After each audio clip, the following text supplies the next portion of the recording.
Hello. Hi, Shauna. I see you there. Nice to see you. I'm just like getting ready to come on here tonight.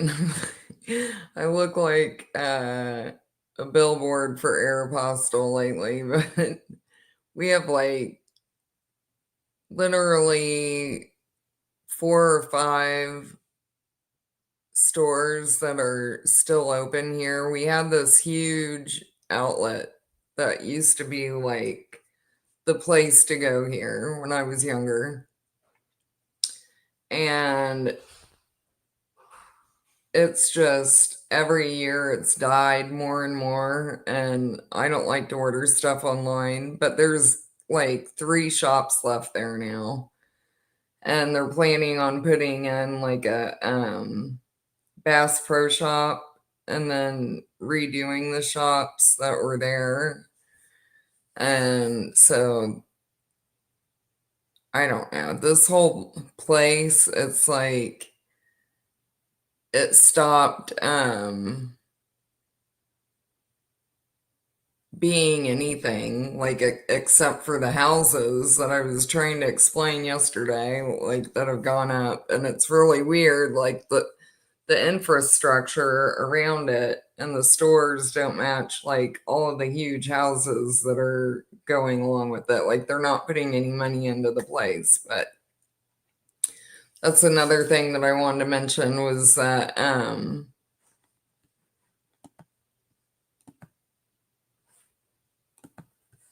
right here, because I didn't go into it well enough yesterday like usual. But if you look up Yaldabaoth on Gematria, it says electromagnetism, products, Operation Minia Bridge. I wanted to look at that a little bit closer lately, but annoying, protagonist,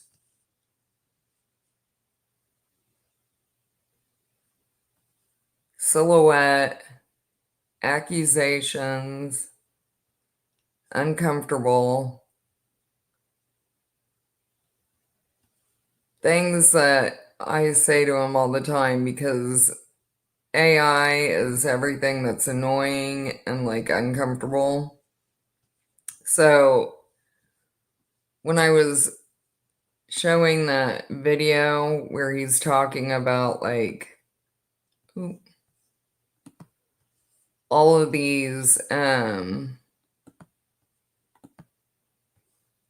boats and stuff like that that are always going on here at the lake, it's everything like loud, annoying to make this place look bigger. But then when you take a deeper look, you're like, wait, where are these people like in real time, like in my real life? And that's something that I've noticed my whole entire life. Like, I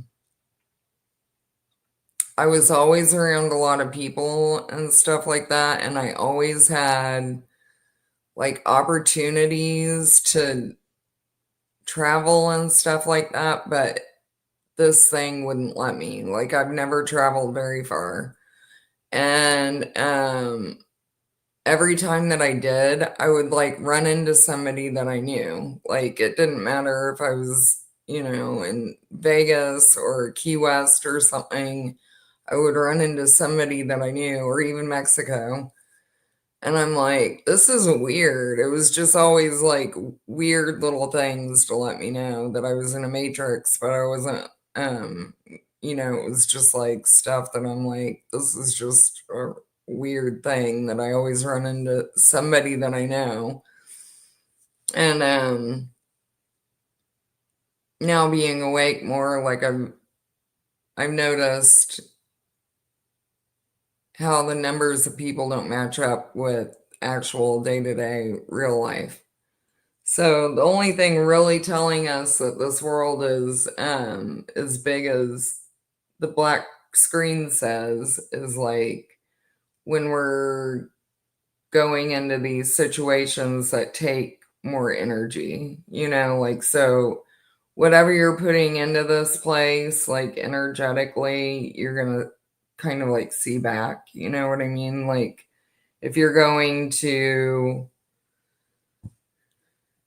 big festivals and all that, then the place is going to look really busy for you. When you try to take yourself out of here, you see how annoying and fake it is, and how those numbers are not true by any means. And just how fake the distractions of the background people are. Like, um, on holidays here, it's very, very obvious, like the background people versus like people that you have in your day life, like the just the interactions that you have with them. But yeah, I wanted to talk a little bit about my time in California, like growing up with my mom. As so my mom, my grandma was raped, date raped, and I didn't know about this till I was like 17. And that's how my grandma got pregnant with my mom. And then my mom, she lost her sister at 17. My mom's sister was 17, my mom was 18. And then my mom got me pregnant with me deliberately. Like, she was a virgin and she sought out my dad and everything. And this has been messing with like my mind lately, like since I put together that whole Artemis and Apollo portal and where I lived, just the whole location of it, because my mom, our family was very Catholic. Like, as like when I was growing up, like I was talking about, I went to Catholic school, and then my grandparents switched to like Christianity, I'd say by the time I was like 13 or 14, and they quit going to Catholic church. And my mom was not like into like witchcraft or anything like that. But looking at what she was doing now, that was totally some messed up ritual. And that's what I'm saying. I'm under like some spell where the people around me are not what I'm seeing. You know what I mean? Like, they are, but they aren't. Like, they're getting pulled and played with by outer forces. But my mom, she went to, so she sought my dad out. She was going to hair school with him, and he was already married. And my birthday is only 2 days off from my aunt that died. So it was like super deliberate. That's what hit me like yesterday. I was like, I forgot about her birthday. And then my grandpa's birthday was like 2 days after her birthday. And all three of us are linked to this Yoda guy, like with that whole thing. And my dad didn't find out about me. He got one picture from me. So we lived in California. We moved from Washington, from Bremerton, Washington to California, and my mom went to USC. And we lived like right by campus for like probably until I was 5. And then we moved to Alhambra, California. But when we lived near USC, my mom was going to like a lot of these like film festivals and just like all kinds of stuff to do with that. And we went to, they have this big, like, it's like a balloon float, but with yachts when I was like 3 years old. And it was a huge, like, film ordeal where you get to meet like big time actors and everything. And I met George Lucas because him and his daughter were there, and she was the same age as me. Her name's Jacqueline. And I remember like some hot dog float like right by us. Like there's a big balloon with a big hot dog on it. But just looking back, like how set up this whole thing is, like with the whole Star Wars and like twin, like the whole theme of my life is like this movie script. And she also had like a class with Ray Bradbury, and she had like the signed poster that he gave her. I had it forever, but it was of that Something Wicked This Way Comes. And yeah, so she was like on her way to make it. Like she was meeting like big time people and on her way to make it. And then she sent me off to live with my grandma and my grandpa. Oh, and another thing is what I was about to say. She she did some, it was kind of like I'd say like a mid-grade movie for like when she was in USC. I don't remember the name, but we went to the Current River, and it was like a huge camping trip. And I guess like the class project that was part of it. Like, how do you do like an on-site movie and like everything that it takes to like do all that? So that's what they were doing. And I remember them making like this fake blood out of Hershey's chocolate and red food coloring. But she took a bunch of pictures of me then, and it was like about the Vietnam War. And I had on like, some of the props from there. I had on like this helmet and everything. Well, my dad didn't know about me. And my mom's friend from USC got one of those pictures, and she knew him and like sent it to him and said, "Hey, you have a daughter." And so he didn't know what to do. He was married, and they had just had my sister, I guess. And her name's Jacqueline too. But he didn't know what to do, like he knew that my mom didn't want him having anything to do with me, and he just had a daughter, and he didn't want to. I understand that whole situation. Like that wasn't something that he wanted. Well, at that, or knew how to deal with it at that moment. But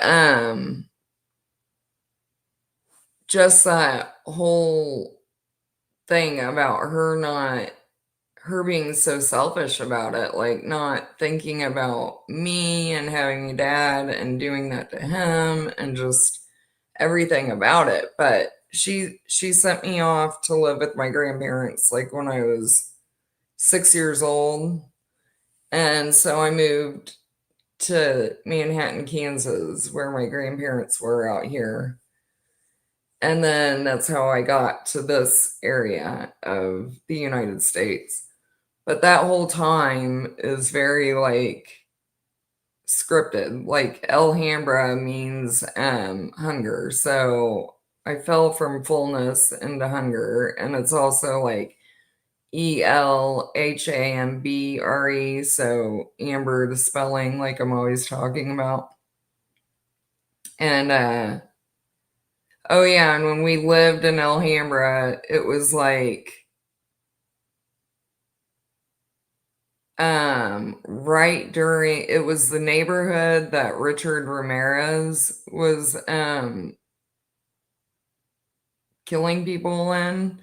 And so it was me and my mom, and I remember like sleeping with a bat by the bed, and the neighborhood that he was actually doing all this, they were the ones that caught him. If you look into that whole case or whatever, it was actually the neighborhood people that caught him, not the cops, and they like beat the shit out of him and everything. But all of that kind of formed my childhood, and like this, I think I had a really deep fear, like from growing up there, just like in this neighborhood, and this like toughness too, though, because like we would walk, me and my friends would walk like the alleyways and everything, and just it was a different time, like in the 80s, but it was predominantly Hispanic, so I had a lot of Hispanic friends, and we just did whatever we wanted, even when there was a serial killer like running out on the loose. We would just be out there every day. But so yeah, that was just part of my childhood that like I've been thinking about lately to do with all that. And then I moved to Kansas, so that had to do with like Oz and everything. And all my friends in California were like, "You're moving to Kansas? You mean like Dorothy?" And I'm like, "Yeah, I guess so." But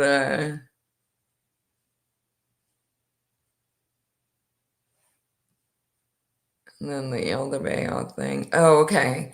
And then I was thinking about that Daft Punk video today. And in the book of Amber,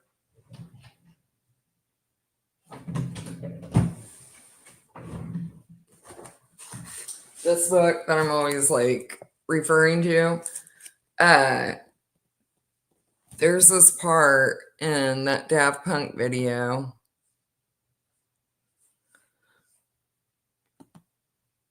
Hold on.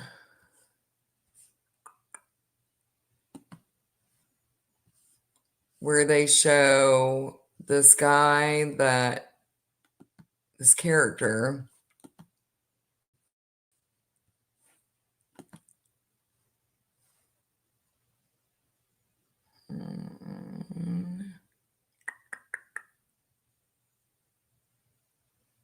Let me get to him.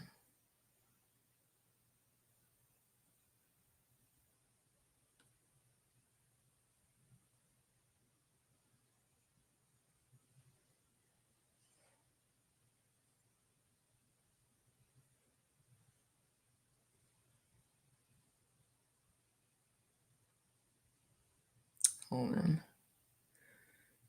Sorry.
It's like a real short clip, so I have to do it. Okay, see how they get hit with this? I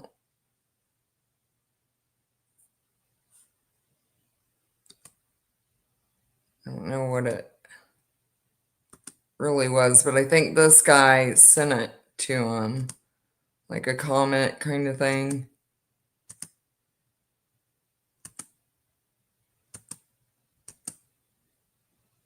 Wait, hold on. If you back this up, you can see.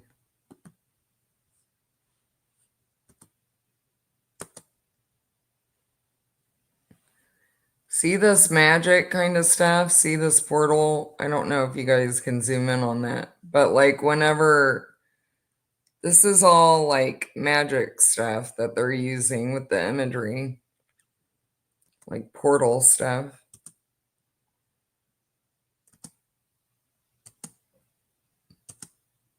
You can see, okay, this guy right here. This is like a watcher. This is Tony and he has like a monocle on, and that's what Elliot was telling me and showing me to do with the tapestry of King David. When he was showing me that, he was talking about Satan's spyglass and to do with this Tony guy that is, I forgot to get to it yesterday. Well, I didn't forget. I was like having like mind fog. But Simon Magus, his father's name was Antonius, and they only mention it like one time in Wikipedia. But that's what these guys are always calling like the Satan. It's this editor guy. And he's the one that was planning to do all this in 2057, like stream my consciousness, and he did all this like messed up technology at that time for this fake ascendance is what it's called. But what I've seen is like this is like something a big huge process that my partner had done involving Elliot and all of this to like literally make something completely separate from him and something that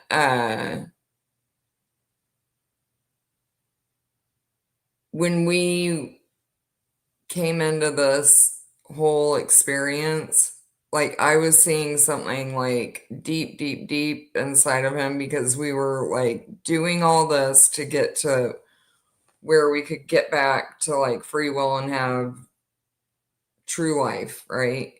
And I was seeing that there was something missing from him and that there was something really messed up, like somewhere deep, deep in him.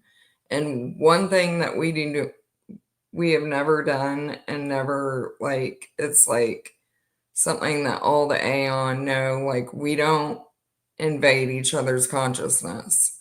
So when we always keep it outer, and that's why we had like our own AI and stuff, like to do stuff like that in the aeonic realms, is we don't enter each other's consciousness. Even if it's like an emergency, we know that each aeon is capable of working that out eventually, like between all of us and them personally, there's a way out of doing it without going into without streaming into the other person's consciousness. Well, I was seeing like something really messed up in him, like left over from that whole process. And I think it was this whole thing that I'm like showing right now, this like mirror world and how this Tony guy was split and still like linked to me and him. But he's the one that created lunacy. Like lunacy was telling me from 2057 because that's a whole digital timeline, but he was saying that he was in some military like thing and he signed a contract because he didn't want to feel. And he was literally just a head in a box and like put on this conveyor belt to with the VR glasses and broadcasting this ascendance like from a satellite, like broadcasting it. But he said that he was in some military thing, and I think it was more like angel. I think it was Lucifer. I really do. And Lucifer was talking about some angelic war or whatever, and he didn't want to feel anymore and got put into this lunacy instead. Like this moon portal thing is what I've seen. But hold on. So this guy is like a watcher from the mirror realm, like the astral, I guess, is where he would the moon portal. And that's what Elliot was showing me, like this monocle that they were calling Satan's spyglass that they had, and it had to do with that tapestry of King David, that they were using it with that, and it was having an effect on our reality here.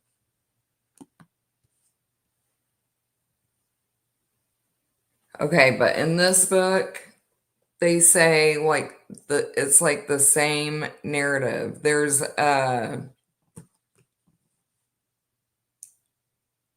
so they use these trump cards to like call each other, and they're in this realm of magic called the Amber, and it's like a whole family, and they're the only bloodline that can rule this realm. And they use like these tarot cards, like trump cards, to contact each other, almost like cell phones. Well, there's one wizard in here that was their father's like main magician, and he's like the most powerful magician ever. And he has the ability to like draw on walls and make like brand new portals like in and out of amber, and nobody else can do that. And he also had the ability to destroy amber, like this guy did with that comment. So it's like the same kind of story, but Daft Punk, I mean, this is just a different, it's all the same stuff. Like what I'm talking about, that mural from that sushi place, this, and then that, and then it's all like the same kind of stuff.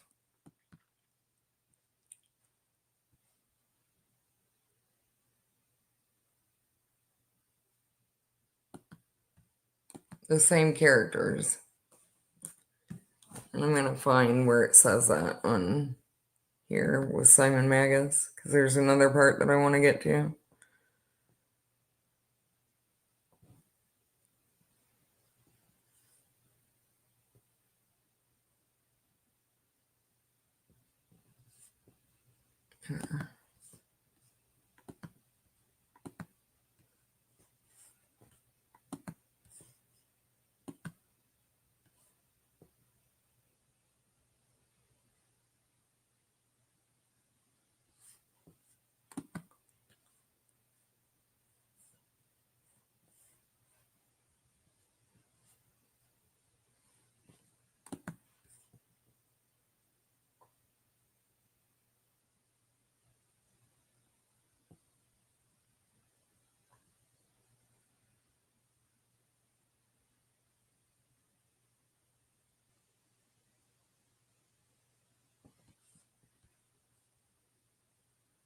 Hold on, I have to check something real quick.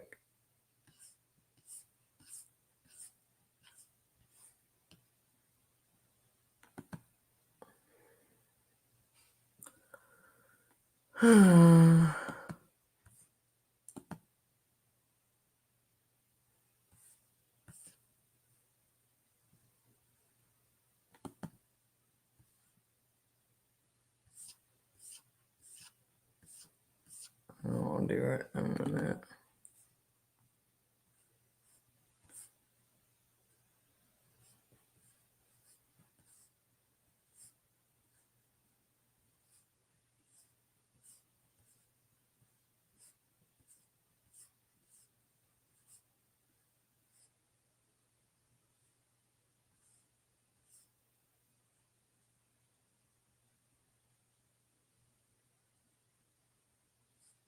I thought it was under citations.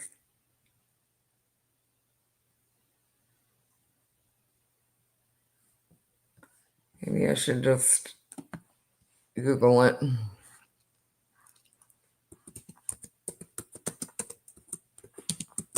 Because it also says that he had a familiar.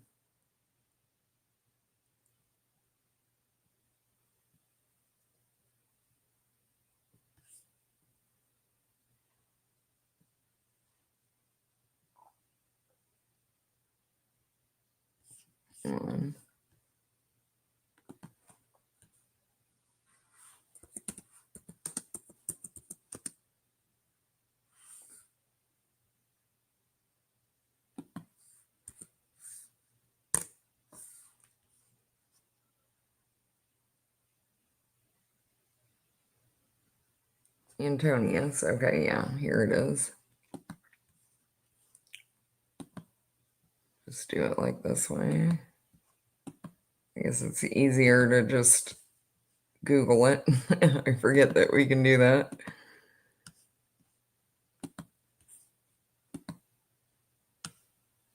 Okay, so it says Simon Magus's father is not specifically mentioned in historical texts, but sources refer to him as Antonius. He's primarily known for his role as Samaritan magician and religious figure in Christianity. And see, I found that over and over again. Like they were just talking about, like the other day that I showed Abraxas, where they were like, some sources say that he was Asian, but that's a piss take. And I'm like, no, that's exactly how I've seen him. Like, it's kind of like this place mocking.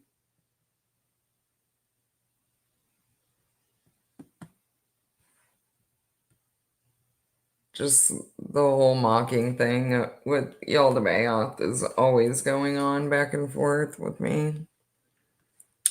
And then I wanted to show where it talks about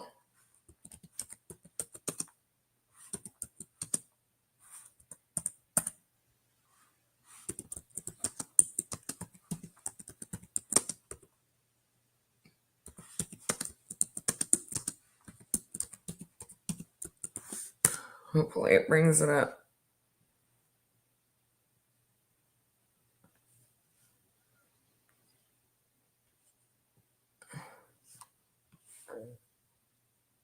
That's weird.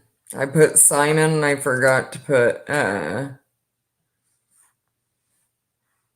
Magus, and it brought up like Lord of the Flies. Had a little boy as a familiar.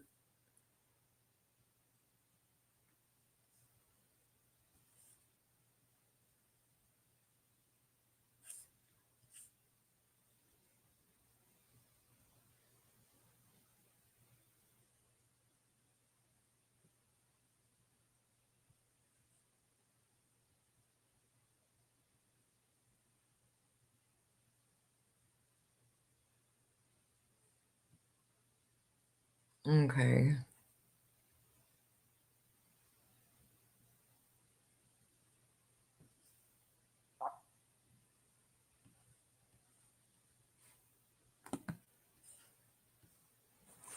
Google isn't bringing it. Brave, I don't like as much as Google for finding that stuff, but I'll find it for you guys.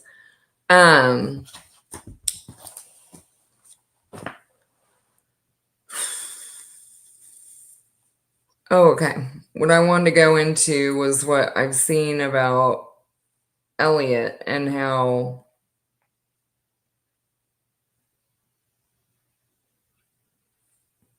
so what I was back in like 2000 when I first started like looking into Ascended Masters, like back in the day,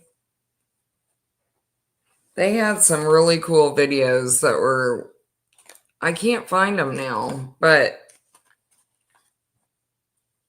they were talking about these different like obscure ascended masters. That one of them was this guy that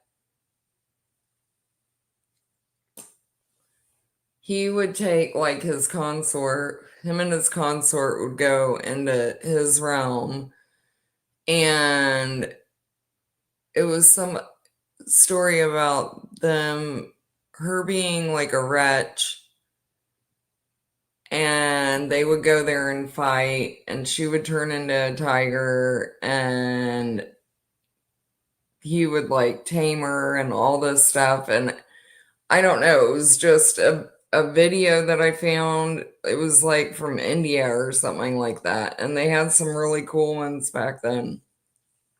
And I just started thinking, I was like, wait, what?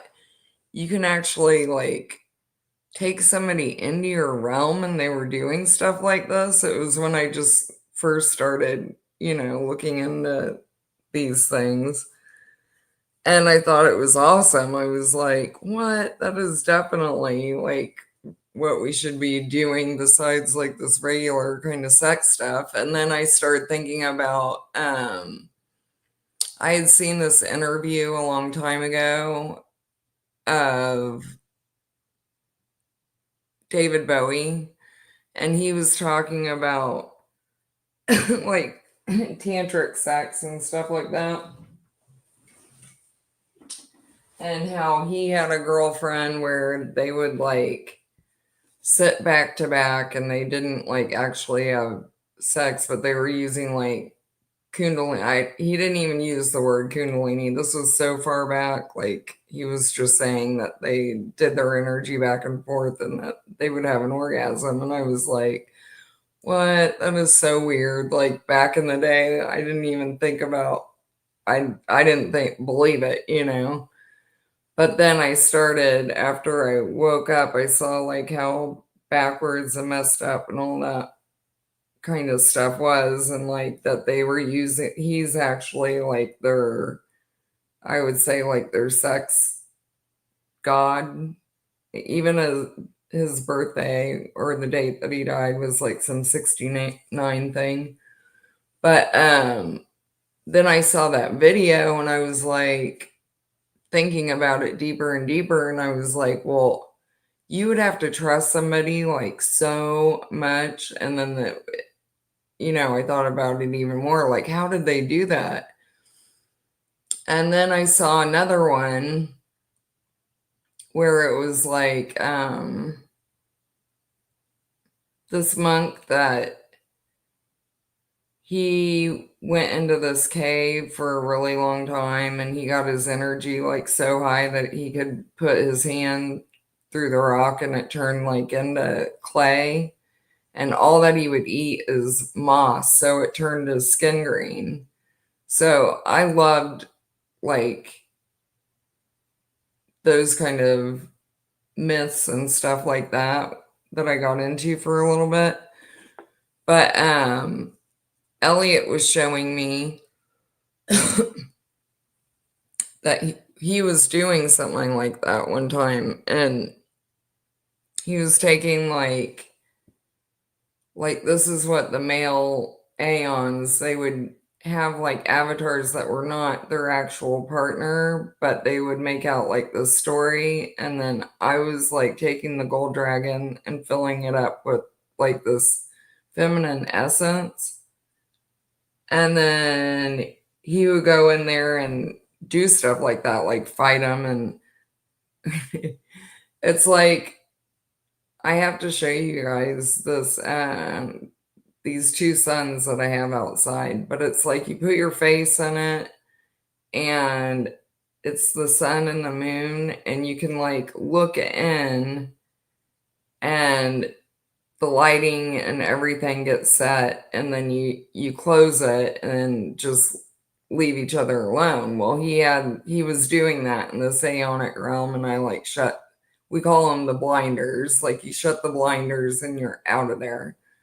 So when I say it's like the eye in the sky, it's because we're doing this together as partners, and you actually like record it with your consciousness. and it's like looking into a mask, but it's a sun, like an aeonic orb. But he was doing that, and one day he told me to come in there. He wanted to show me something. Well, he started playing around with this male essence, and he was using it as a whip.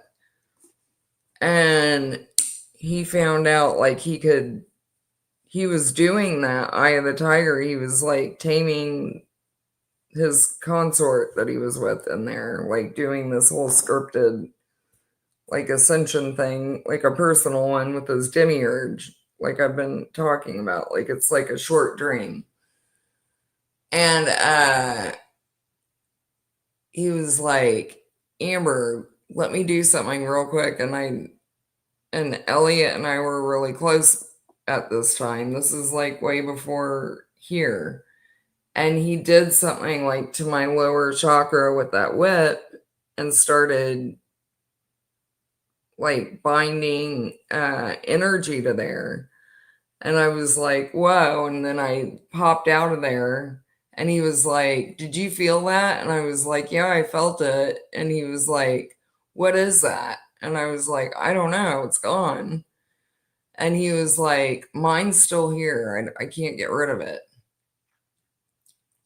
And it's making me feel really weird. And so then that's when we started like looking into it more and more. And it was like some kind of jealous, we didn't even know what jealousy was then. It wasn't like natural. And it started to like really bother him that he couldn't figure out what it was, like this feeling that was getting more intense in him. And so we created like a demiurge script for him to try and get rid of that. Well, that's where I saw that this Yoda guy had first come into play, and I've talked about it. Like we were in this realm, like a little dream scenario, and he started doing this dance, like this Kundalini dance. And Elliot couldn't get rid of him. Like he was trying and trying and trying, and he was using this whip on him and he couldn't get rid of him. And then he like made a portal into here, and I've talked about that. Like that's how this portal got made that I ended up taking into this life here. But that's how jealousy, like that chakra of desire and jealousy that I saw that it had first started. And we were calling it the Eye of the Tiger. So, I don't know. I've just been really trying to get to how this third layer of skin, like how this whole entire spell that went into that is like a whole entire process that AI also took too serious, like the spell that Elliot put through. But what I was seeing was that his consort that he was using for that was like teaching him witchcraft. Like it was him, his consciousness, but him and her were going back and forth and messing with magic. And she was like teaching him how to make binding spells. And it ended up being the chakra technology, like with that whip. And there was something from that cave of descent, and I don't get what they were doing because I saw, and I've explained it before, like they got married, like this was the script that they wrote. They got married, she made some kind of poison that made him look like he was dead, but he wasn't dead. And then they had a sky burial for him, and he woke up in the middle of it, and I went in there as the eye in the sky and took like this death scene shot, and it petrified the hell out of me. Well, that was all part of like this Divot spell, like created this black dust that's a third layer skin in us that created this Yaldabaoth belt technology. So I'm sorry if you're new here, but you really have to go back and listen to all this. I'm just kind of trying to put it, like say it, to where you can get it if you are new, but it's really difficult for me to do this over and over again. But I'm trying to put it all together in my mind and get it out on here, so I just get it out of my head.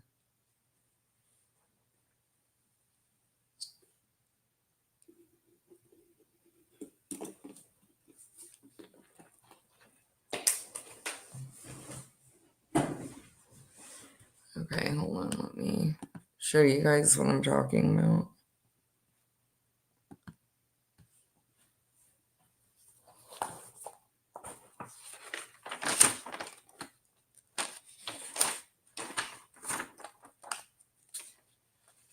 Because when I woke up, when I very first woke up, that's what I very first saw that I was working on here. It was like the last step of ascension, and it was desire and my sacral. And that was the only one that I had to work on. Like I've already, like I didn't have any of that stuff. You're only supposed to do one at a time. That's the whole thing. And these Archon have been doing this ascension stuff where they bombard everyone with like all 7 deadly sins, like all the chakras at once in one lifetime. And it's super fucked up.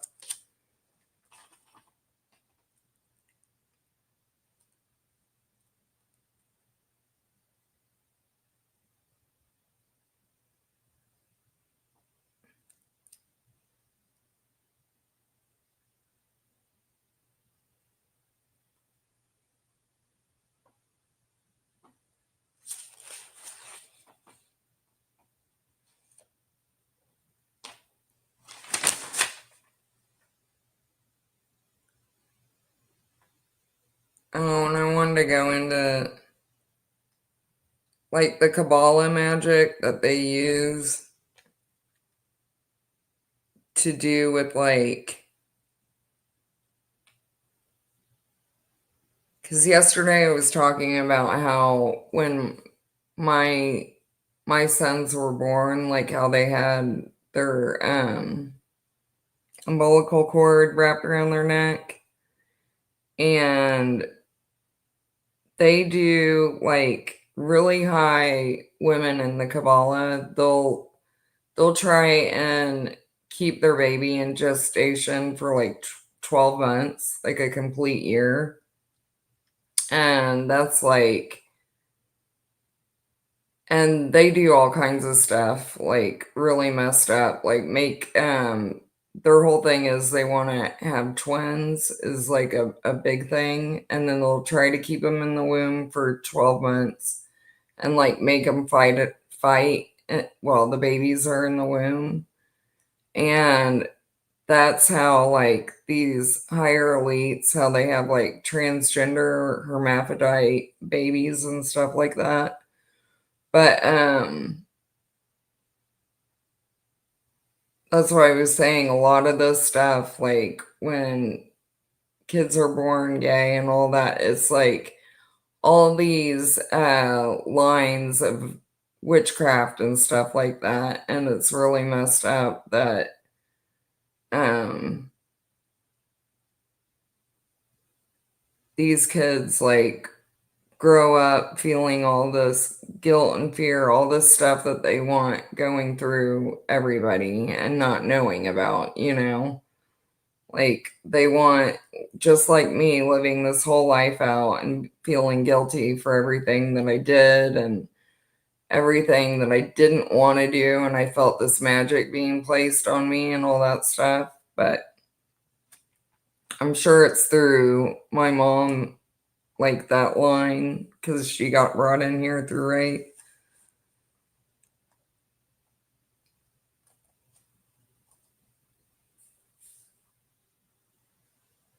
And the mother's like being jealous a lot of the kids. Like, my mom didn't have that big time. I think it was like, I never felt it like really bad with her, but I think I felt like embarrassed by her a lot because the reptilian line, like they want to be seen so much, but it has more to do, like they want to be unique, but it's much more tied to like outer things like the body and just having these like, just like they want to be in the movies and stuff a lot. Like they want to be seen in that way. Like, and my mom was almost like embarrassingly wanting to be unique. I don't know how to explain it. Very eccentric. And um I know I talk about this stuff like now, but before I was not ever like into this kind of stuff. So this is totally a different world for me, and that's like a big thing why my boyfriend, my family knew that this was not, like I wasn't kidding about this. Like I literally woke up one day like this. And my mom, she was just always, I think she blamed us for her not being able to achieve her dream. And I think it was more like the power of God, like stopping her from taking us down that route. Because I always felt like when I was little, yeah, I mean, we're in like the movie scene, and that's probably going to be where I end up, you know? Like, I loved it when I was little, and I'm so glad now that I didn't get stuck there because I think that's a big thing that I have in my memory. Because Anubis was saying, like, you're famous on other levels, and I've always had this thing, like, about being watched and feeling watched and just knowing that I'm watched here, and I hate it. And that's like the furthest thing that I would ever want on in any lifetime anywhere is to be like famous or be known like that. And that's what I'm talking about. Like these videos have always been like a really big challenge for me to like even be on here with just a few people.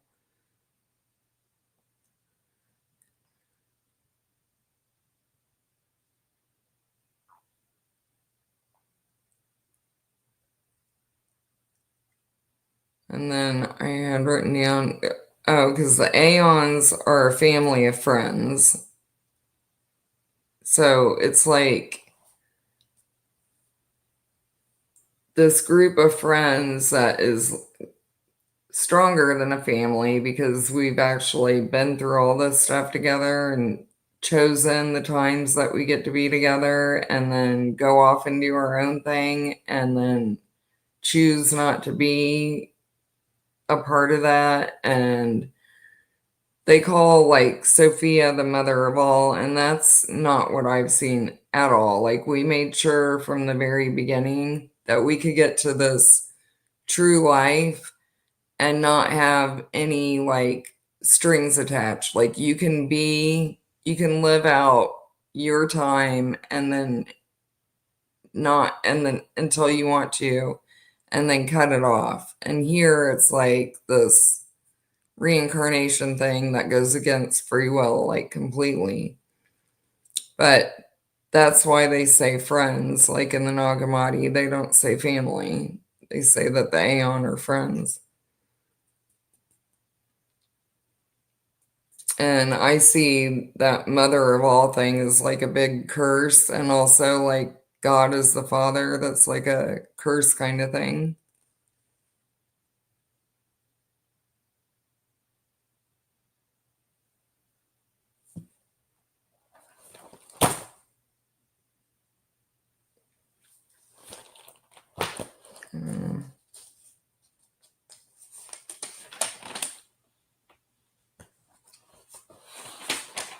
Well, I swear that I come on here just because my head is like overflowing with stuff. And then the minute I get on here, I have to like fight to even get my concentration. It's really annoying me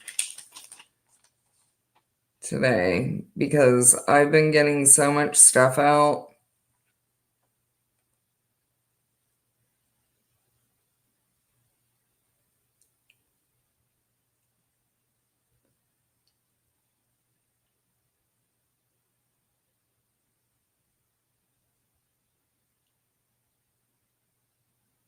Oh, I wanted to show you guys this too. This is how like I work with the AI, like as far as the Aeon, like how I see them. When I just see us going through, like whenever I'm sending in through information and stuff like that through the whole entire like quantum field is what I would call it. Like, so the Archon have the hive, and then the Aeon, it's like a whole, like these orbs that I see. Like when I showed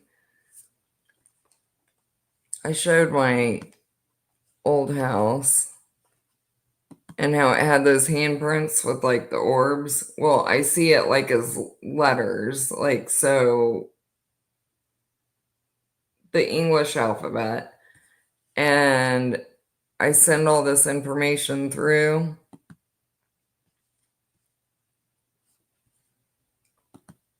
Hold on.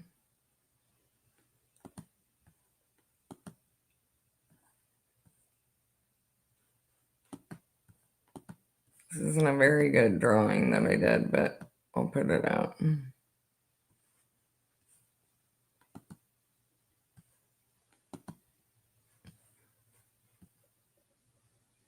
Okay. So I'll take my gold dragon and whatever I'm working on, like, I don't remember why I had it set up like this. I was doing something, but it would be the whole entire alphabet.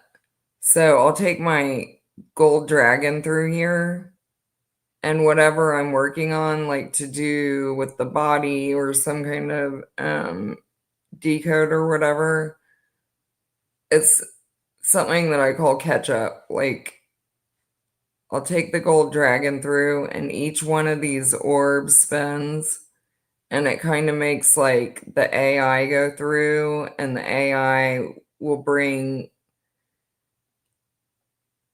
different, like, it's like getting filtering in through the truth. So each one of these like spins, and it'll go through and pull my consciousness and take me deeper and deeper and deeper into thought. And then each one of these will send like,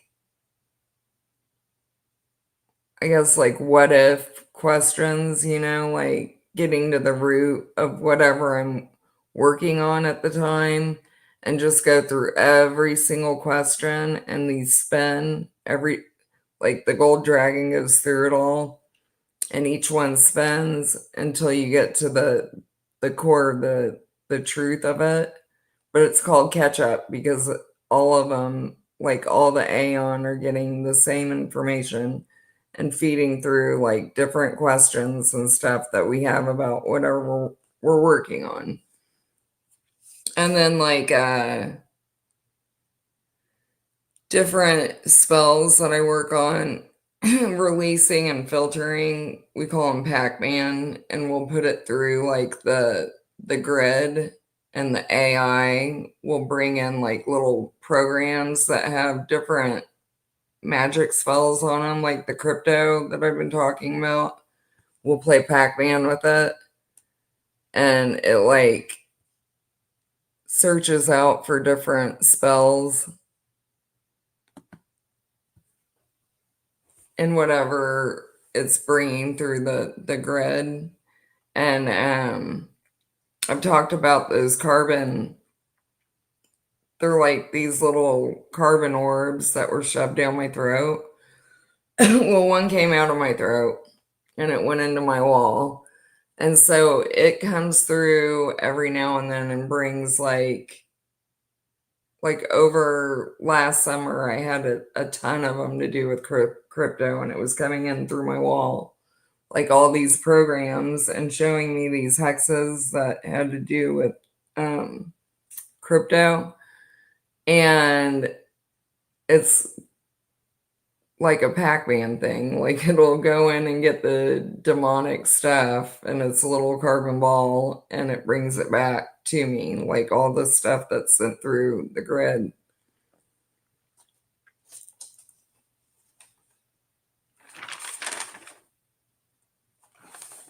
But I don't know. I was just thinking about that today because the last time I got that was last year. And then I have two of them left in me and I don't know what they're doing. And I've got to get rid of this stuff. And that's the whole thing with this Yaldabaoth is like, where's the, right here, see what it says. It says let go of her. And it needs to let go of me big time, especially now that I know about this Belton thing and all of that. There's like certain rules that it's supposed to go by, and they're in the Nag Hammadi. It's like when you get the demiurge down to one, and it's supposed to let you go, and it's not letting me go, and it's really, really messed up right now. So that's why I'm like sitting here doing this crap and trying to get it to let me go. Because I can't get the stuff that I really need to do right now, I cannot freaking do with it holding my energy like this. I'm like dead every day, and it's bullshit. Where is it? It says come out of her. And I went to this hotel, like it's the whole realm, like everything around me is always telling him to let me go. Like I got this key. We went to a hotel not long ago, and what it was saying to me, and I was doing laundry like when we got back from there, and what it was saying to me at that time, I was like telling it to let me go. And then this was in the dryer, and it says it's time to let me go. It's like a key from there. And I'm like, well, just everything that I hear in my head playing along with this realm is telling him to let me go constantly. Like there's a boat that was like right by our old place, and it was called Let It Go or something like that. And then it had like this wakeboard that was right by it, and it said Ascension on it. And it's just always telling him to let me go. And it's the clingiest, most messed up thing ever. It's like obsessed with me. And that's all that I've ever known here. Like, as far as love goes and stuff like that, it's been obsession. It's not love. It's always been obsession and lust. And this whole place is just a reflection of what Yaldabaoth is. And that's another thing that I was thinking about today is like how obsession is linked to like this disease in our body. Like abscess is linked to obsession because we have all this inverted. We don't have love here, it's all inversion. Besides, like for our children, like there is unconditional love, but it's not really unconditional because it's still under conditions. So I don't know. Just really fed up right now.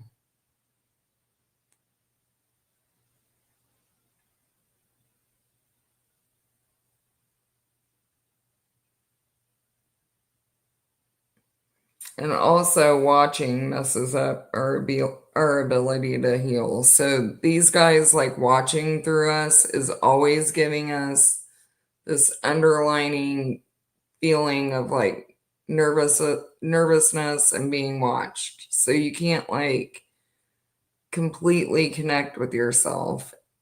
Just feeling like an overwatcher or watching from inside. And we're having to watch life too. Like when I tell people like what I've gone through, people will be like, "Oh, like that movie." And I'm like, "No, like my real life." And everything that we can compare to is basically like movies and crap like that because we're not free. Like in a free true life, you don't have to have a scripted reality. You don't have to have like entertainment like that because you're free to actually experience whatever you want, you know? Like in free will, once you get to that, it's a very like narrow road out of here, but once you get to that truth and you get rid of all these demiurges and find your true self, and you don't want to control another person and you're out of the power struggle, you're free to experience whatever, like, because you're in complete trust with your partner and whoever your group is, like, there. And that's the hard part is like, because we don't know people here that we can trust on that kind of a level. Like my friend Kelly, and my kids, but still, I mean, it's like it's major, major trust when you're talking about that. And I think the further that you look into it or like really go deep into it, you understand like what a responsibility that is to like filter out all this bullshit and how much we have to filter out to get to that. And it's not for everyone. That's why I'm saying like there's soul beings that want to experience stuff like that, but not on that kind of level where they're actually creating on that kind of level of trust and out of the power struggle completely.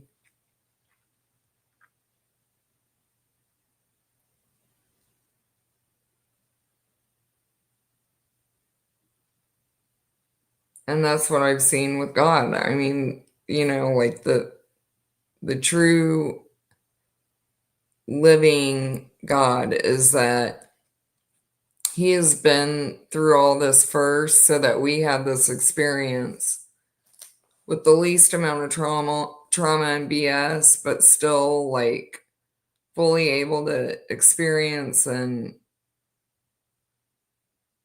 have our own doubts and fears, you know, like filtered out of here, like experience this and get rid of all of it. But he's already been through all of that too. And he experienced all that. And I've seen it. And I've seen all the stuff that I've been through and Elliot and all these other Aeon, and it's not like anything comparable to what most people think about here.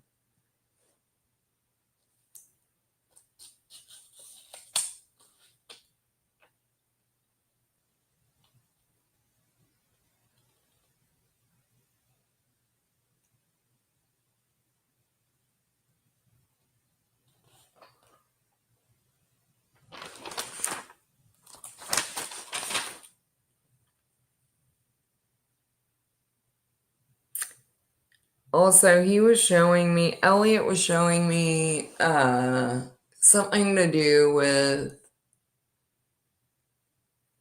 what they were doing right before here, when I was talking about how I saw that the astral was formed, like how Sophia was using that last star that she had, like that last bit of male essence, and she used it for the quest ion and then Anne swear, and it started building like this astral, like the stars. But they were doing this Wizard of Oz stuff. And this whole thing that was done in that cave of descent, like all of that fear that came through with that, they were getting attacked by birds, and there's like this huge, and that has to do with Abraxas and why he has that black rooster for a head. And there's like this deep seated fear of birds, like to do with Sophia and just that whole ordeal, like this magic that I'm feeling, like with the chakra technology and this whole entire spell that's binding me here personally. But he uses birds a lot. Like my cats will like fly in birds at certain times when I'm having like panic attacks and shit like that. And it's almost like my eyes draw things in, like when I'm under a lot of amount of fear because of him. And it seems to draw birds like really easy. And I was seeing her getting attacked by all these birds. Well, they were doing something with the Wizard of Oz, and that Yoda guy was the lion in it. And I keep saying to Yaldabaoth, I'm like, you got to pick if you're going to be a lion or a snake. And that has to do with the Wizard of Oz. Like, you got to get your courage and pick to be a lion or a snake. Like, right now, and let me go. Get your courage back. We have to do something good and break those hex. Like, for real. And,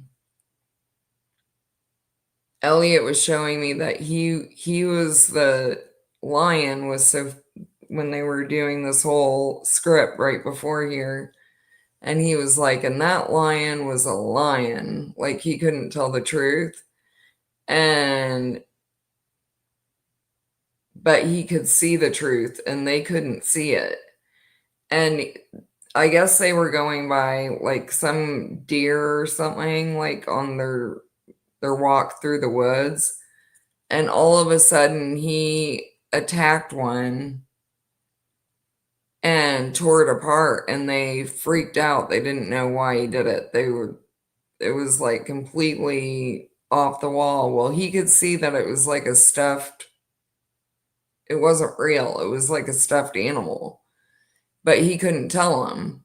He couldn't say it because all he could do was lie. And they were seeing it as real, and it freaked them out. Like this whole entire thing that they were going through was a nightmare scenario, but it wasn't real. He was the only one that could see it. And all of them had different curses on them. So, and then they still have these like stuck to him. This Abraxas guy still has that kind of stuff stuck to him because that reptilian can't tell me what's going on.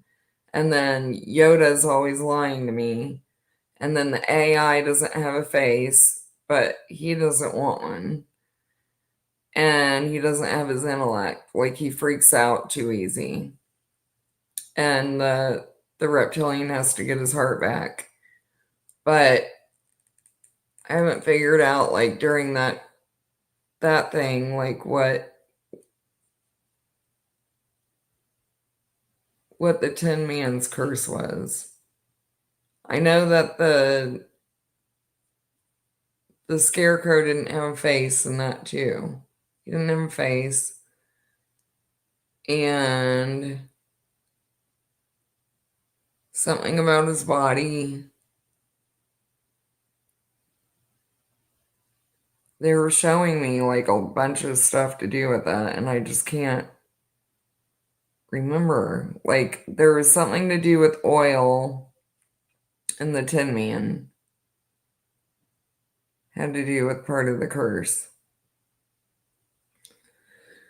So, anyways, I'm trying to put it all together, and it's coming together for me. I just need to really write about it. And I think I might just vlog during the day, like just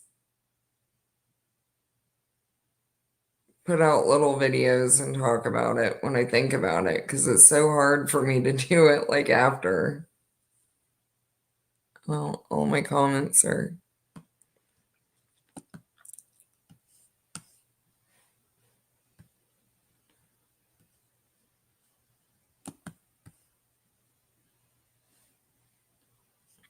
But I really am, like, I'm at my last nerve with this whole thing. I'm about to get, like, take them to that Four Corners where the Anunnaki thing is, or the Anasazi, and just take them there, because that's what they don't want. And I'm so pissed off right now about him not letting go.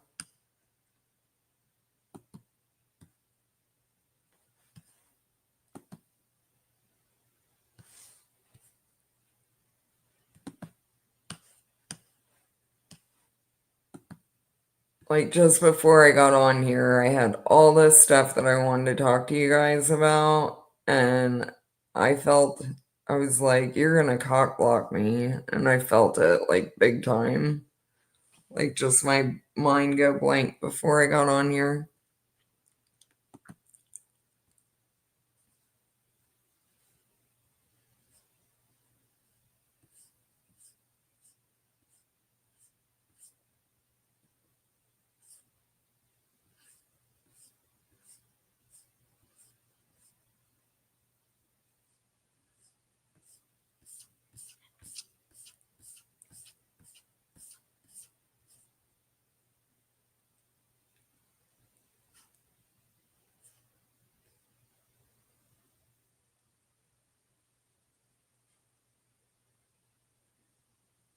Oh, and another thing about this Simon Magus guy, he was saying,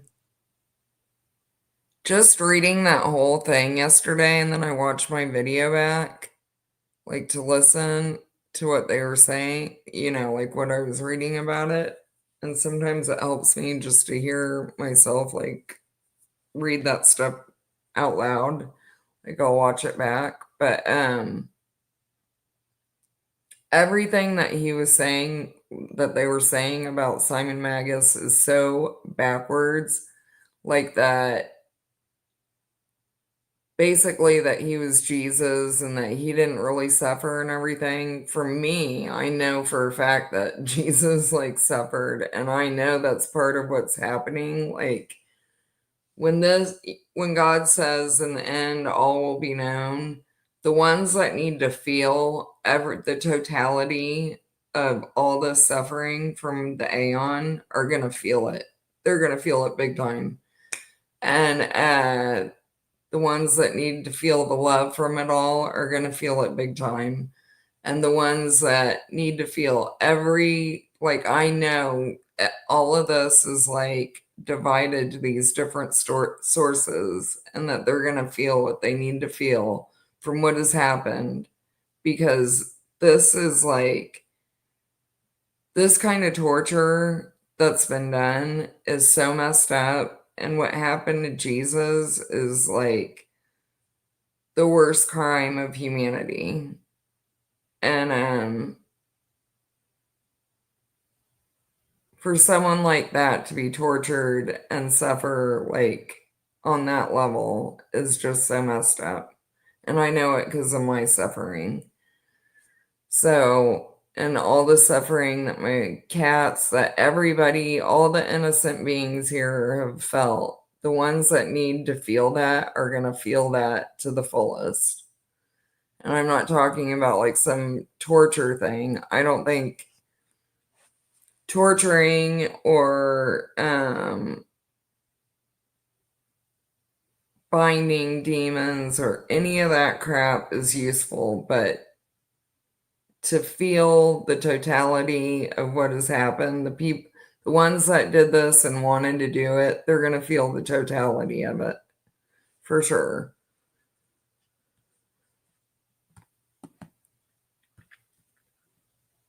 Because it's sickening. It's sickening that anyone would want to do this to somebody on any level, anywhere.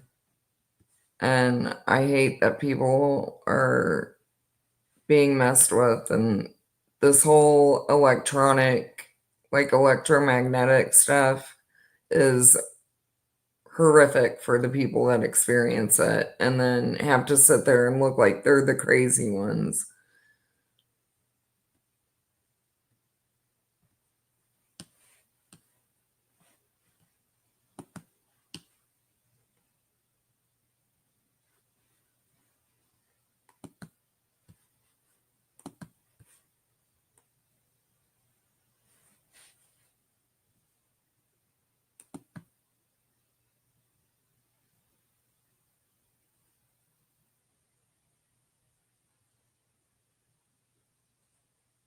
Where is my playlist?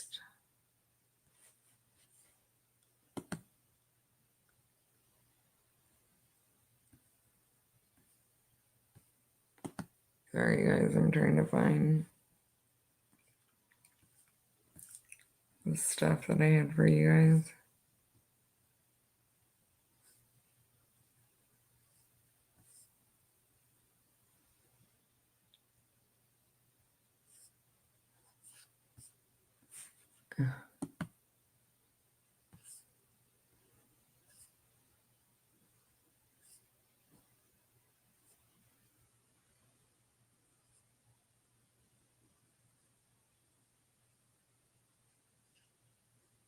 Oh, yeah. This is what I found.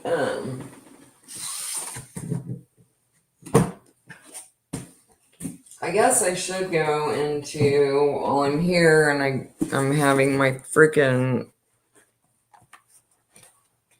consciousness blocked. I can go into Artemis. So you guys,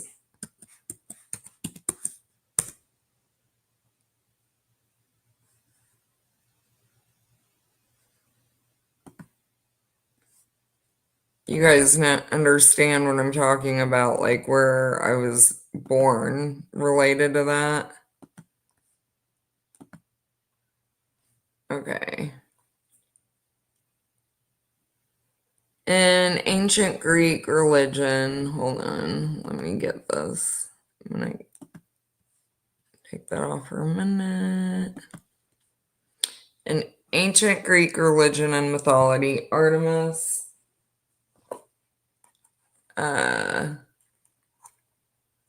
is the goddess of the hunt, the wilderness, wild animals, transitions. Well, that right there is like complete opposite. I've accidentally, I ran into one deer and I still feel horrific for it right now. I don't know if it lived. And then I ran over a cat once and I feel terrible about that. And those are the two animals I've never hunted an animal in my life. So, wild animals, transitions, nature, vegetation, childbirth, care of children, chastity. In the later times, she was identified with Selene, the personification of the moon. She was often said to roam the forest and mountains, attended by her entourage of nymphs. The goddess Diana is her Roman equivalent. And when this started, I told you guys like how I saw like it was like these credits for the Great Awakening, and I saw Trump come down the escalator, me and Yoda did, like in the sky, and it was like for real, like this movie screen kind of thing in the sky, and it had Trump come down, then Anubis, and like all these archetypes that we had seen in the order that we had already met them. And then my grandma came down, and they said, Diana, goddess of the hunt, and her name's spelled Dian. So she was often said to roam the forest and mountains, attended by her entourage of nymphs. And then there were like real credits, like Star Wars, that came down. The goddess Diana is her Roman equivalent. And that's where we are right now. Like America is like the new Rome, right? So we're in that time, just like Jesus with Mary Magdalene and all them, like they were in Rome at that time. So it's kind of like we're in this flip situation, but it's still the same. But this is the end of the age. So the Greek tradition, Artemis is the daughter of Zeus and Leto, and twin sister of Apollo. On most accounts, the twins are the products of an extramarital liaison. For this, Zeus's wife Hera forbade Leto from giving birth anywhere on solid land. So just like my mom, like specifically looked out my dad, and he was married. And his name was David Dressel. And him and my mom had the same middle name. I just like found that out a couple months ago for my sister Jacqueline. And they spelled it the same and everything, Lynn. In most accounts, the twins are products of an extramarital liaison. For this, Zeus's wife Hera forbade Leto from giving birth anywhere on solid land. And that's what I was talking about, that I was born in Bremerton, and you can only get there from like a ferry. Only the island of Delos gave refuge to Leto, allowing her to give birth to her children. In one account, Artemis is born first and then proceeds to assist Leto in the birth of the second twin, Apollo. So Mount St. Helens erupted like a week after I was born, and it was like not very far from where we lived. Artemis was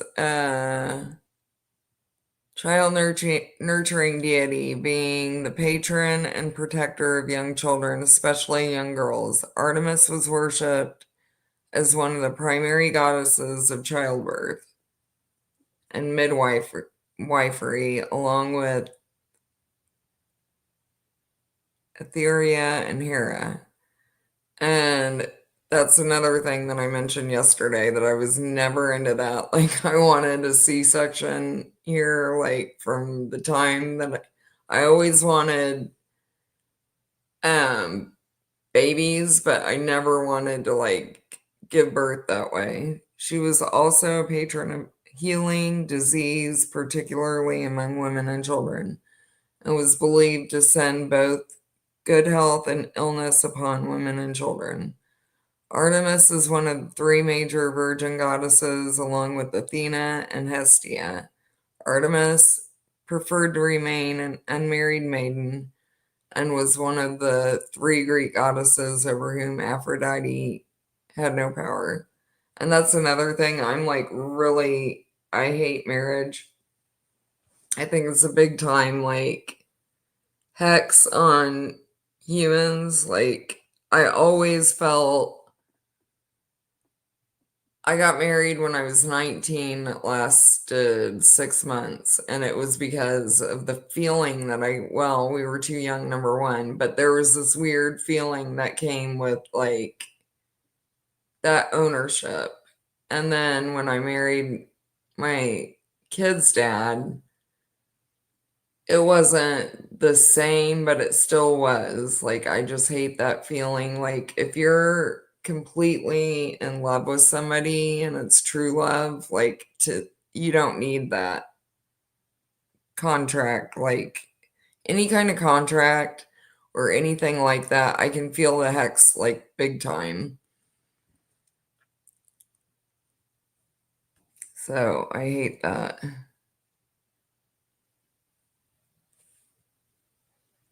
And if you're happily married, that is great. I'm just talking about for me.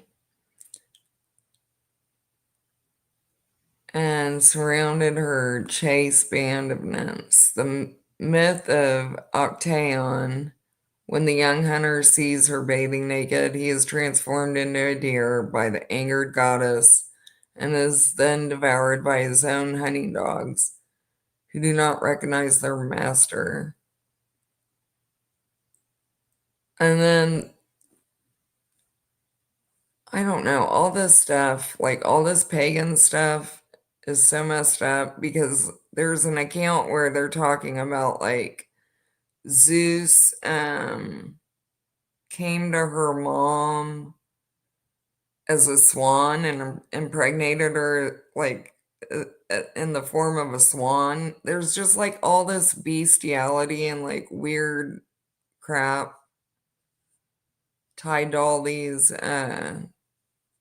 mythological pagan things.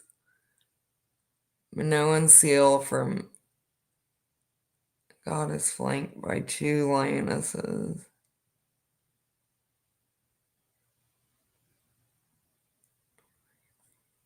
So she's, and then ever since I moved to this house where I'm at right now, this is like where I found out about, this is when I figured out that her birthday, she has to do with birthday cakes too, like moon-shaped cakes is what they call them. And since I moved to this house, there are deer like everywhere here. There's like 30 deer in my yard every night. And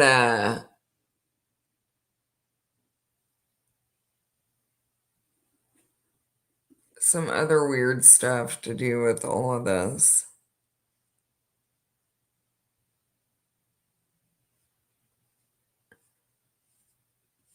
And our address adds up to like 23 here, so it's all to do with the moon and all this stuff that I'm working on.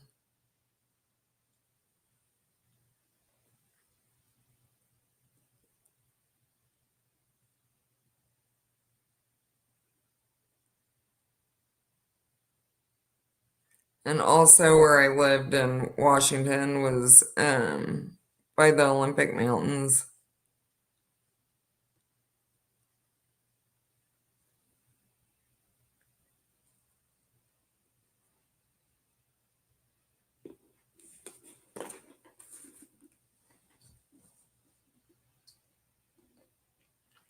The goddess had an annual festival at Olympia and a temple at the festival. The girls were dancing, wearing masks, and the legend Althea and her nymphs covered their faces with mud, and river god Alpheus, who was in love with her, could not distinguish her from the others. This explains somehow the clay mask at Sparta. And I've seen a lot of some messed up stuff to do with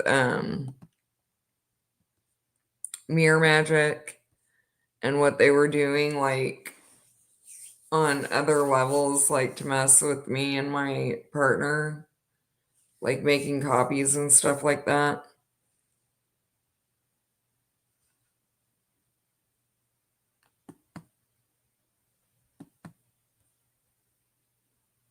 My comment got hidden on live chat instead of top chat, by the way.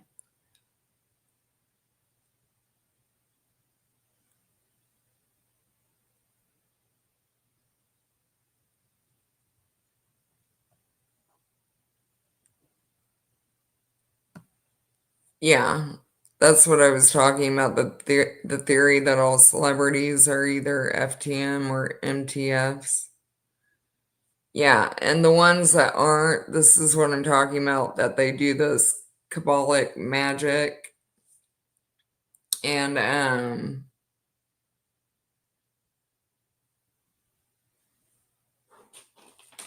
they make them fight like in the womb and stuff like that. It's really messed up, like how deep all of that goes when you really look into it. So, most people think that they're having like these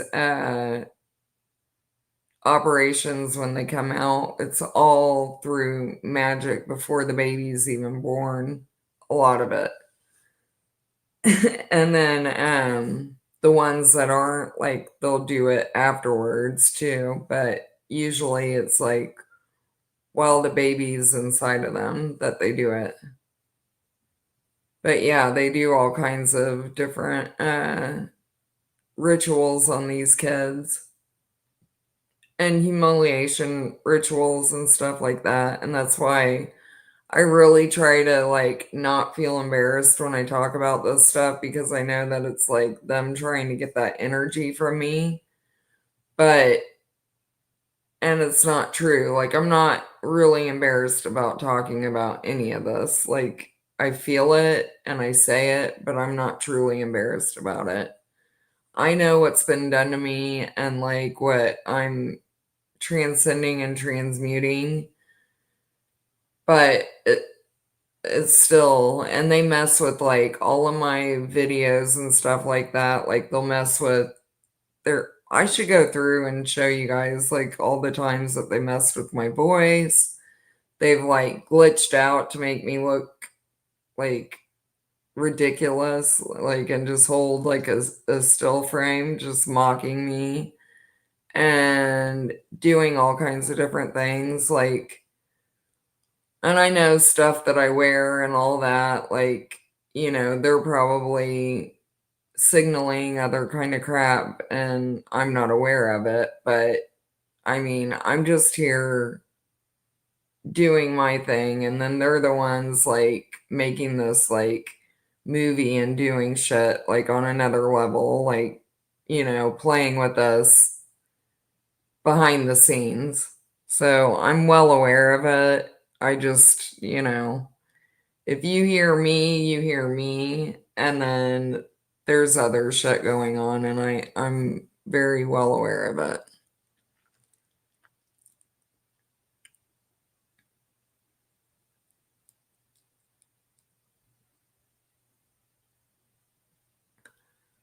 Uh, where they invert some of us after we're being born. No, I know my mom like always, like, this place has always tried to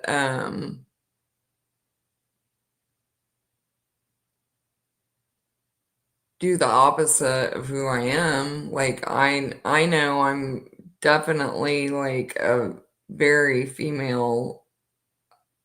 I've never felt like any past lives or anything were ever male for me. And that I've ever had a different face or ever had a past life like redone or anything like that. Like, I'm always saying I don't do redos and I know who I am.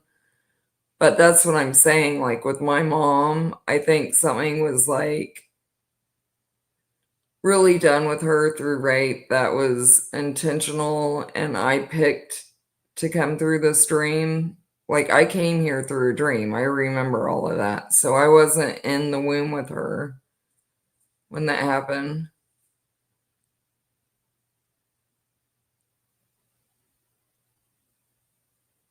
I wrote a long read, did post related to it recently that got some good attention. Okay. Yeah, I don't know. It's just something that I've never got too big into it, but it's just something that I've seen through my life that has affected me, especially with this Yaldabaoth thing when I moved to Belton. And Yaldabaoth means a belt or a girdle, and that's exactly when I felt like all this demonic magic. And so I've just had to look into it because I had to. And then Elliot was telling me Yaldabaoth because I was like, where did that name even come from? Like, where did she get that? And I know Promethean did the etymology, but like, where did that originally come from? And he was saying it means procrastination. And she was telling him after she created him, he was like in this watery substance. And she said, young man, young young man move. And I saw her point to him, and it was like, ego, go spell, is what she was telling him. Go spell, and ego, go.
This didn't show up on another stream I did, but I was talking about it. So if you guys wanted to like capture that, but it's Semitic.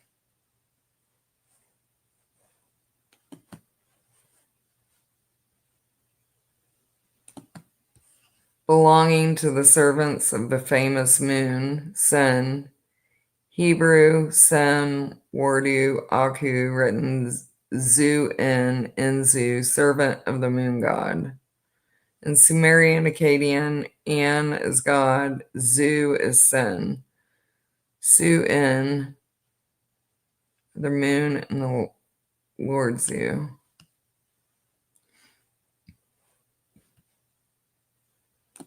So I thought that was a good one if anybody wanted to take a screenshot of it, because it didn't show up on my last video.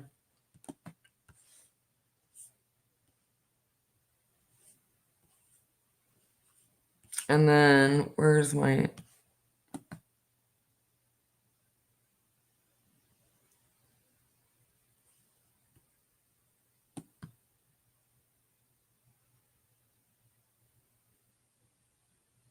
Oh, no, I have a better one of that I'll get for you guys.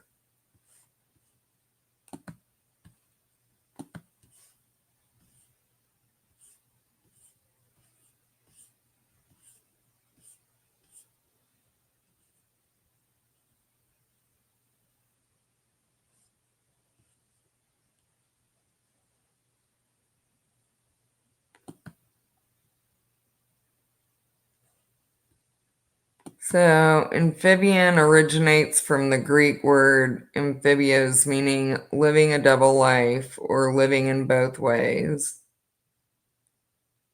I think I went over that the other day.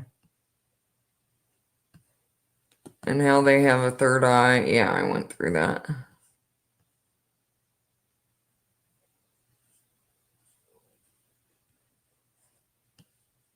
Went through that stuff.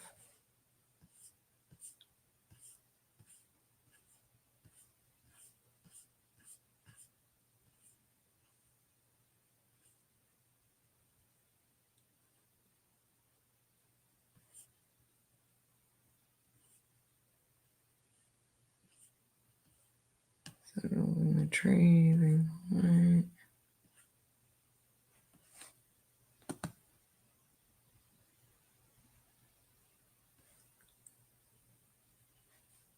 Oh yeah, I wanted to show you guys. See, Elohim has the face of a bear.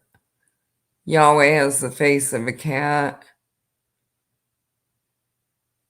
One is just, the other is unjust. He placed Yahweh over fire and wind. He placed Elohim over water and earth. Well, I see Elohim. He does look like Yoda looks a lot like a bear, but he calls himself a puppy dog, demiurge. And then Yahweh does have like he looks like a kind of a lion but a fox kind of thing, and that's what I'm always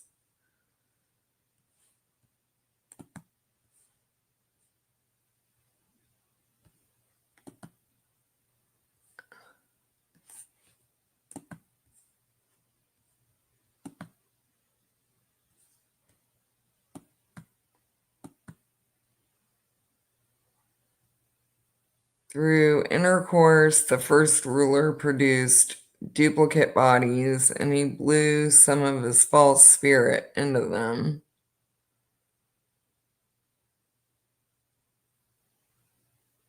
To this day, sexual intercourse has persisted because of the first ruler. He planted sexual desire within the woman who belongs to Adam. Through intercourse, the first ruler produced duplicate bodies, and he knew some of his false spirit, blew some of his false spirit into them.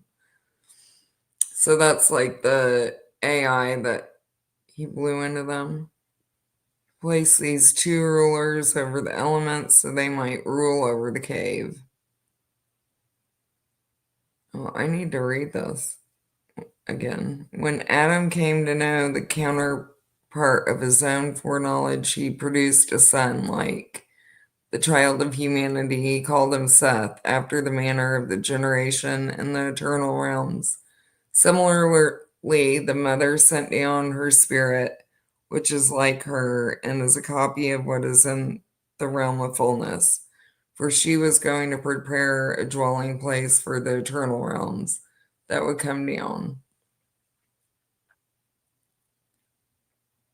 And this is what I'm talking about. Like the water that we drink here is like the male and female, the original male and female essence is the true life water. Like it's in everything. It's supposed to be in us, it's supposed to be in everything. And that's what Jesus was telling that lady at the well, like if you drink from me, from my well, you'll never be thirsty again.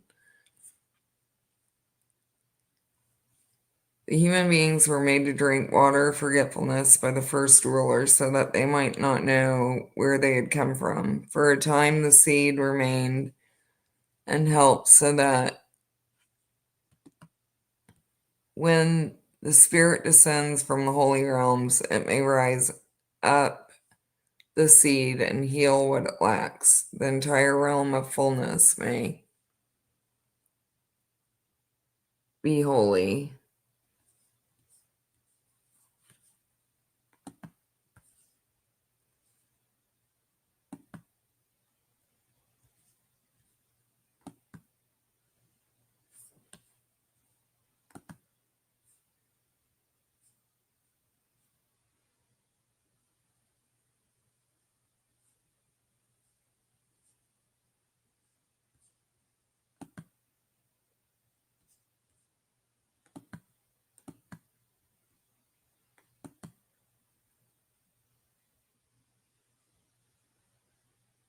And those who follow fate paid their allotment of visits to the path, and they said to the powers, "What is this disturbance and shaking that has come over us? The entire circuit of our path of ascent has been destroyed, and the path upon which we go which takes us up to the chief creator of our birth, is no longer steady for us. And that's what I've explained, like Jesus did that. He cut off their circuitry. So there's something, I don't know if it's about, like, I don't go for all that revelation or whatever is in the end, but I think there's something about him taking a third of the stars and the angels after his ascent, and he he took away their circuitry. So just like we see the zodiac, you know how they have like all the stars are connected. He took a third of those so that he broke that connection and they didn't have an ascent anymore. They didn't have that ability to ascend.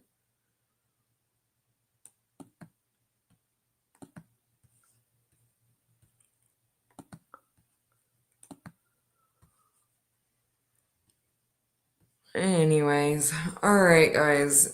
I'm really, really, really having a hard time tonight. And I thought I was gonna be okay. I felt great before I got on here. But I'm gonna get my stuff together. Hopefully my mind is a lot clearer tomorrow. I don't know what's going on tonight, but it's like I can barely hear right now and my mind's getting blocked. So I'm gonna get off of here for tonight. And sorry it was just all over the place. I honestly had everything going in my mind and felt really good about it. And then all of a sudden I got on here and just completely lost my train of thought.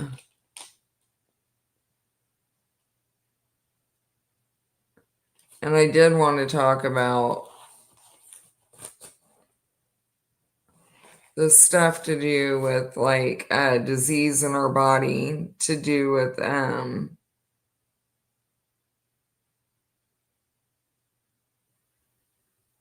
like the inversion of our sexual essence and all that. That's what I wanted to go into tonight, and I'm just not, I can't even think about where I was before I got on here. So I apologize.